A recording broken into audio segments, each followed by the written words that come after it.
The 1960s gave us some of rock's greatest albums. But what if I told you that some of the decade's most influential records were complete commercial disasters when they first hit the shelves? My smile is stuck. I cannot go back to your frown land. These weren't just overlooked gems. They were albums that critics dismissed, radio ignored, and fans initially rejected. Yet today, they're considered masterpieces that shaped everything that came after.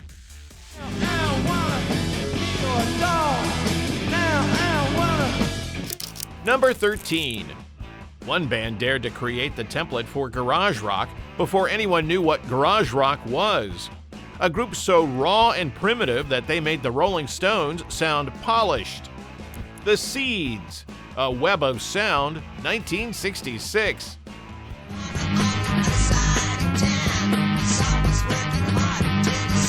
Guy Saxon and the Seeds created some of the most primitive and effective rock music of the 1960s. A Web of Sound pushed their minimalist approach to its extreme, using just a few chords and Saxon's hypnotic vocals to create something both ancient and futuristic. The album failed commercially, overshadowed by more polished acts like the Byrds. Critics dismissed it as simplistic, missing the point entirely. The Seeds weren't showing off musical virtuosity. They were tapping into something primal that most bands had lost. Tracks like Mr. Farmer featured repetitive riffs that bordered on hypnotic.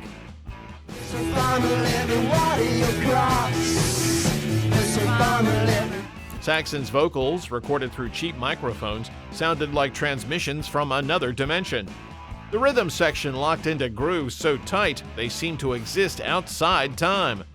A Web of Sound predicted punk rock by a decade. Its stripped-down approach influenced everyone from the Stooges to the Ramones, establishing a template for garage rock that continues today.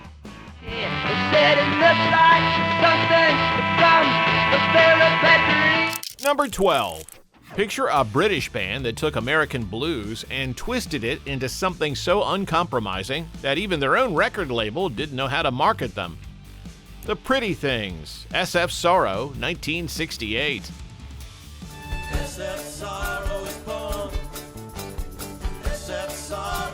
Long before The Who's Tommy, the Pretty Things created what many considered the first true rock opera. SF Sorrow told Sebastian F. Sorrow's complete life story through interconnected songs and innovative studio techniques. The album was a commercial catastrophe, selling fewer than 10,000 copies in its first year. The Pretty Things were already too wild for mainstream success, banned from venues across Britain. When SF Sorrow arrived with its complex storyline, radio programmers simply didn't understand it. Released months before Tommy, The Pretty Things watched as The Who received credit for inventing the rock opera format. But music historians now recognize SF Sorrow as the true pioneer. Its sophisticated use of recurring themes and seamless transitions established techniques that became standard in progressive rock. The album's influence can be heard in everything from Pink Floyd's The Wall to Green Day's American Idiot.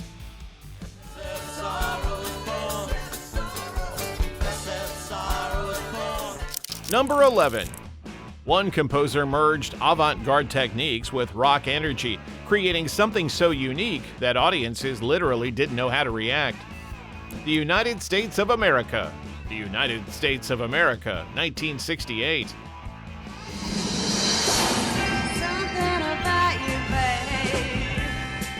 Joseph Byrd formed the United States of America to merge John Cage's inventive techniques with rock's raw power.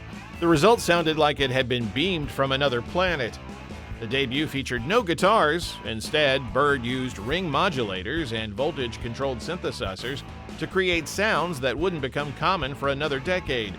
Dorothy Moskowitz's ethereal vocals floated over electronic landscapes that alternated between beautiful and disturbing. The album sold fewer than 5,000 copies. Rock fans found it too cerebral, while classical enthusiasts dismissed it as noise. The band dissolved after one album, but it was decades ahead of its time. Its electronic manipulation and unconventional structures predicted everything from krautrock to industrial music.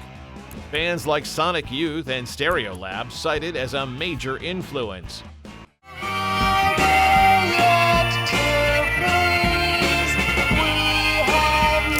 Number 10. Think of a guitarist whose technical ability made Jimi Hendrix look conservative. This musician created an album so complex that it took years for the world to catch up. Captain Beefheart and his Magic Band. Trout Mask Replica, 1969. My smile is stuck. I cannot go back to your frown land.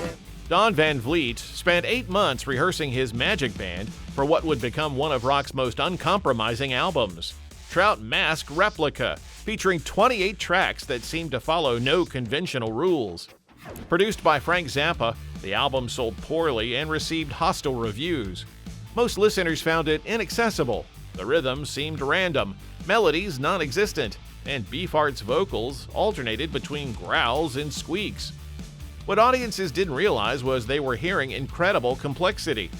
The Magic Band had memorized intricate compositions featuring multiple time signatures and polyrhythmic structures, borrowed from free jazz. Songs like Pachuco Cadaver were mathematical puzzles disguised as rock songs. Today, it's recognized as an experimental masterpiece. Its influence appears in alternative rock, math rock, and experimental jazz. Musicians from Tom Waits to the White Stripes cite its impact. I cannot go back to your land of gloom, where black jagged shadows. Number 9. Picture a singer whose voice could convey more emotion in a single note than most artists manage in entire albums. This performer created a record so intensely personal that it made listeners uncomfortable. Tim Hardin. Tim Hardin 1, 1966. All about tomorrow, tunes of promises. Tim Hardin possessed one of popular music's most emotionally direct voices, but his debut was too raw for mainstream success. While other folk singers wrote protest songs, Hardin focused on internal landscapes of addiction and spiritual searching. The album sold poorly despite containing future standards. Reason to Believe and Misty Roses were eventually covered by dozens of artists, but Hardin's originals were too intense for radio. His voice could shift from whispered vulnerability to soaring passion within a single phrase. The album's sparse arrangements felt too naked for audiences accustomed to polished productions.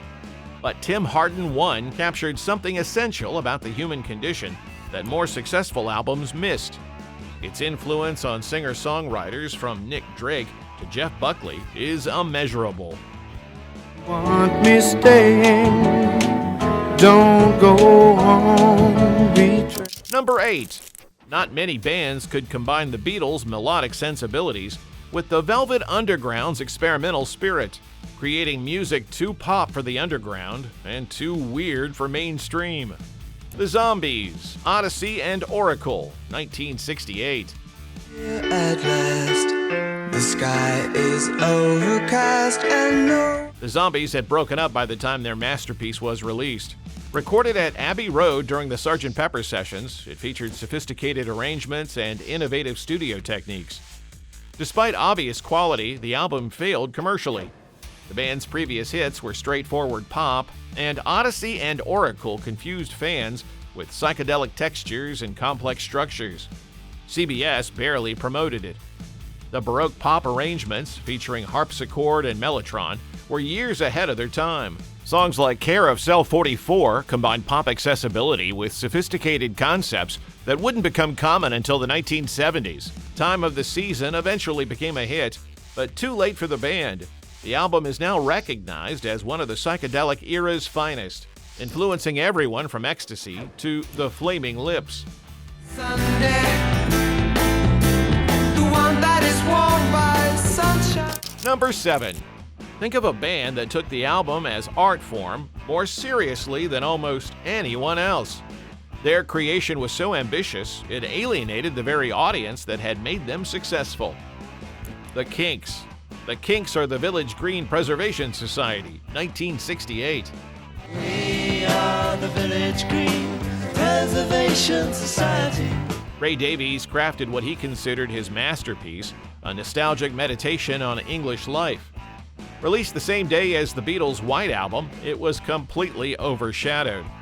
The album failed to chart in either the UK or US. The Kinks' American touring ban meant they couldn't promote it properly. Critics were divided. Some praised its sophistication, others found it too quaint for revolutionary 1968. Davies created a concept album about preservation in an era of rapid change. Songs like Picture Book captured the melancholy of watching childhood disappear, while mixing humor with genuine emotion.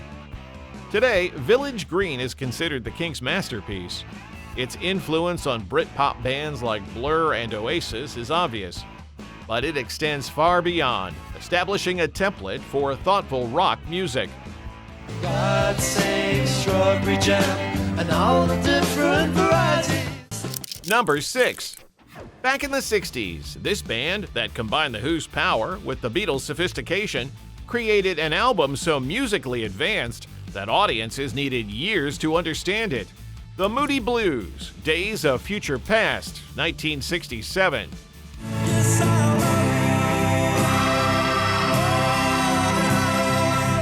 Facing bankruptcy, the Moody Blues agreed to demonstrate Decca's new stereo technology. Instead, they created rock's first successful fusion with a full symphony orchestra. Initially dismissed as pretentious, the combination of rock with the London Festival Orchestra struck many as artificial. The concept, a musical journey through a single day, seemed overly ambitious for a band known for R&B covers. Record stores were unsure how to categorize it. Radio programmers were equally confused, though Nights in White Satin eventually found FM audiences. The Moody Blues had created something revolutionary. Their mellotron use, combined with Justin Hayward's vocals and tight harmonies, influenced everyone from Yes to Electric Light Orchestra, opening the door for progressive rock's golden age.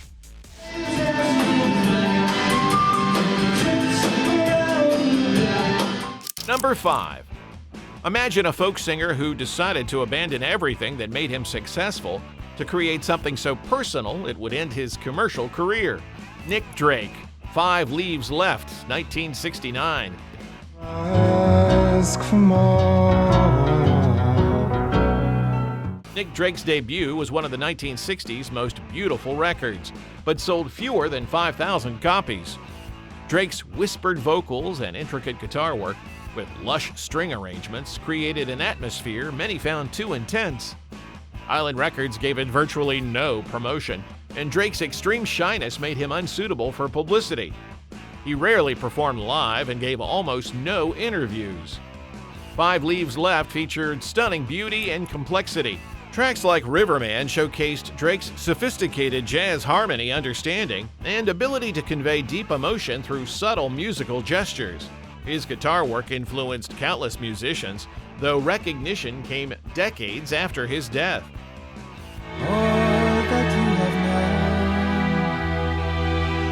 Number 4. Consider a band whose sound was so ahead of its time that it took the music world 15 years to catch up to their vision. The Velvet Underground. The Velvet Underground and Nico, 1967. I be your mirror, reflect what you are, in case you don't. Andy Warhol's Banana adorned the cover, but inside was music that sounded like nothing else in 1967. While the Summer of Love celebrated peace and flowers, the Velvet Underground explored urban decay, drug addiction, and sexual deviance. The album peaked at number 171 on the Billboard charts and was largely ignored by mainstream radio. Critics didn't know what to make of Lou Reed's deadpan vocals, John Cale's screeching viola, and songs about heroin and sadomasochism. But Brian Eno famously said that while the first Velvet Underground album sold only 30,000 copies in its first 5 years, everyone who bought one started a band. Its influence on punk, alternative rock, and indie music is immeasurable.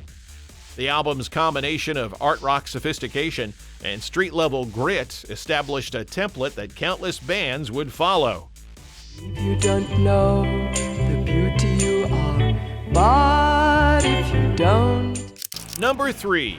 This band created one of the most innovative albums of the decade, only to watch it disappear without a trace because it was simply too strange for 1960s audiences. The Red Crayola, The Parable of Arable Land, 1967.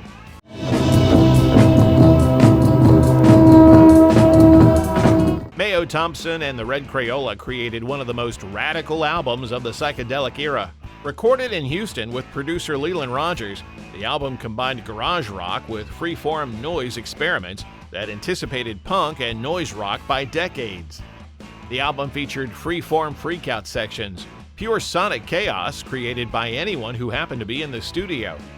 These weren't songs, but sound collages that made even the Velvet Underground seem conventional.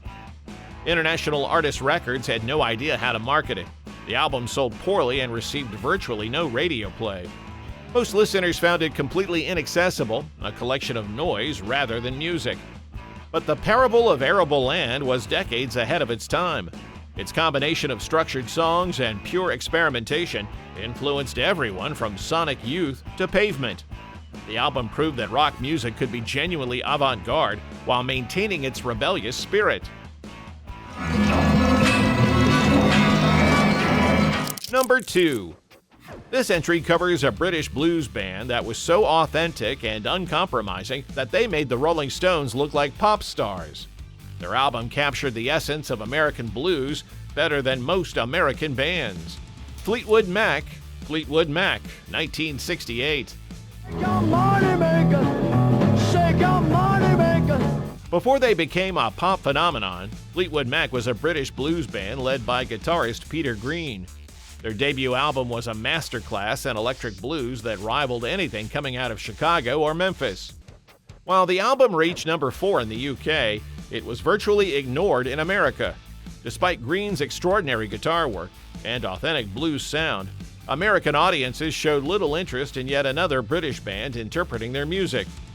The album failed to chart in the US and received minimal radio play, leaving most American blues fans unaware of Green's remarkable talent.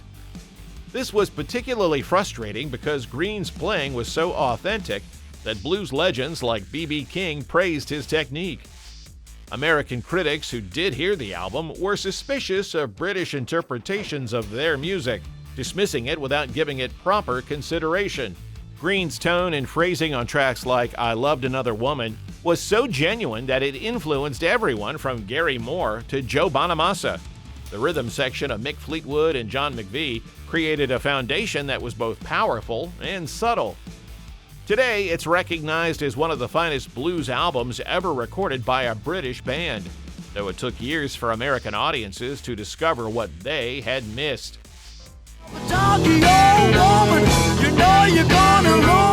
Number 1. Imagine an album so revolutionary that it essentially created an entire genre, yet was so misunderstood upon its release that it nearly ended the band's career.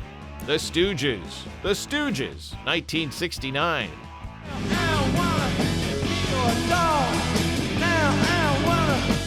Iggy Pop and the Stooges created something genuinely dangerous with their debut album.